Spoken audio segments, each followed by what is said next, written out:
जी हाँ दोस्तों, आपका स्वागत है बाबा खबरी पर। ऐसे भोजपुरी अपडेट आपको यहाँ मिलते रहते हैं, तो चैनल को सब्सक्राइब जरूर कर लीजिएगा।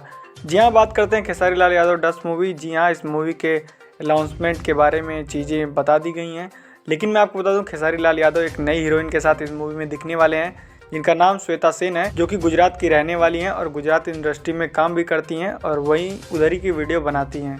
लेकिन मैं आपको बता दूं वो अब भोजपुरी सिनेमा में दिखने वाली हैं आपको खेसारी लाल यादव के साथ डस्ट मूवी में। जी हाँ, डस्ट मूवी में खेसारी लाल यादव की नई हीरोइन श्वेता सेन काफ़ी लाजवाब लुक में दिखने वाली हैं। उन्होंने इंस्टाग्राम पर बताया है कि वो डस्ट मूवी में आने वाली हैं।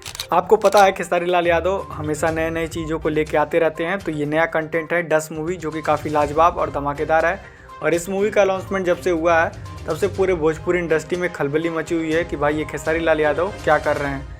मैं आपको बता दूं उनके प्रोड्यूसर साहब हैं, उन्होंने बताया कि ये जो मूवी है वो साउथ के लेवल की होने वाली है, जो कि यहाँ मतलब फ़िलहाल पुष्पा आई है उसी लेवल की कुछ होने वाली है, जो कि काफ़ी बवाल और धमाका मचाएगी और हो सकता है 2025 में सबसे ज़्यादा कमाने वाली मूवी बने। वैसे तो इस मूवी की हाइप काफ़ी ज़्यादा क्रिएट की जा रही है, लेकिन मूवी आने के बाद पता चलेगा कि मूवी के कंटेंट में कितना दम है। तो चलिए फिलहाल के लिए बस इतना ही, मिलते हैं आपसे नेक्स्ट वीडियो में। हमारी वीडियो पसंद आई हो तो लाइक से सब्सक्राइब करना ना भूलें।